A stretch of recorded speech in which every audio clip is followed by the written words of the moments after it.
Gather around as we dive into the extraordinary life and career of one of the most influential guitarists of all time, the one and only Eric Clapton. Known as Slow Hand to his fans, Clapton's journey through the realms of rock and blues has been nothing short of legendary. Born on March 30th, 1945, in Ripley, Surrey, England, Eric Patrick Clapton's early years were filled with challenges.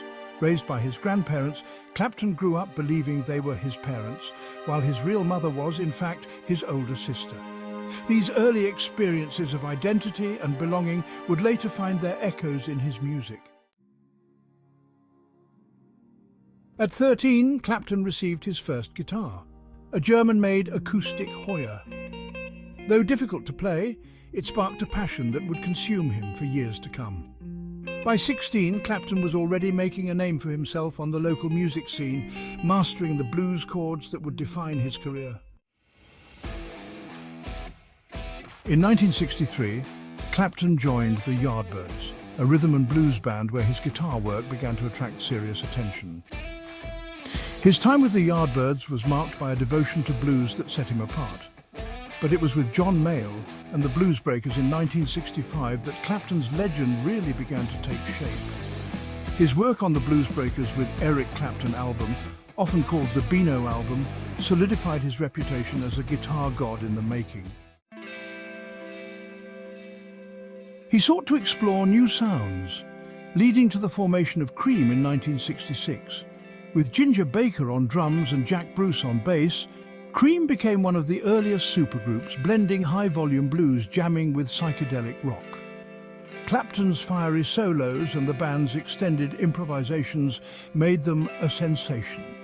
Hits like Sunshine of Your Love and White Room became anthems of the era. Just as Clapton was reaching new heights, a young American guitarist named Jimi Hendrix burst onto the scene, challenging Clapton's status as Britain's top guitarist. Hendrix's innovative use of feedback and effects pedals pushed Clapton to re-evaluate his approach to the guitar.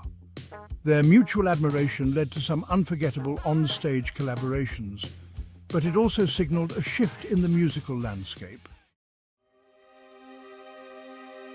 By 1968, internal tensions and the pressures of fame took their toll on Cream. Despite their massive success, the band disbanded after a farewell tour, leaving behind a legacy that would influence countless musicians. Clapton's next project, Blind Faith with Steve Winwood, Ginger Baker and Rick Grech, was short-lived but impactful. Their self-titled album featured hits like Can't Find My Way Home and showcased Clapton's growth as a songwriter.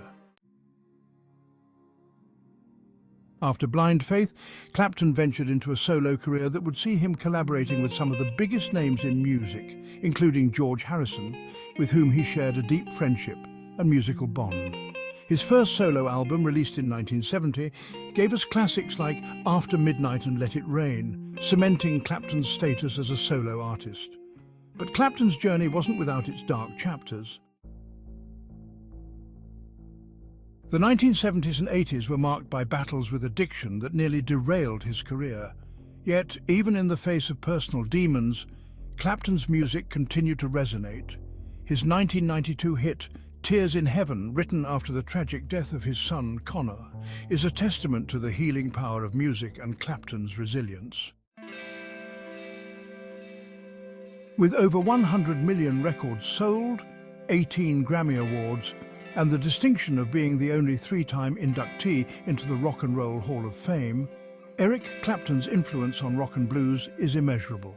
From the raw energy of Cream to the soulful introspection of his solo work, Clapton's guitar has always spoken directly to the heart.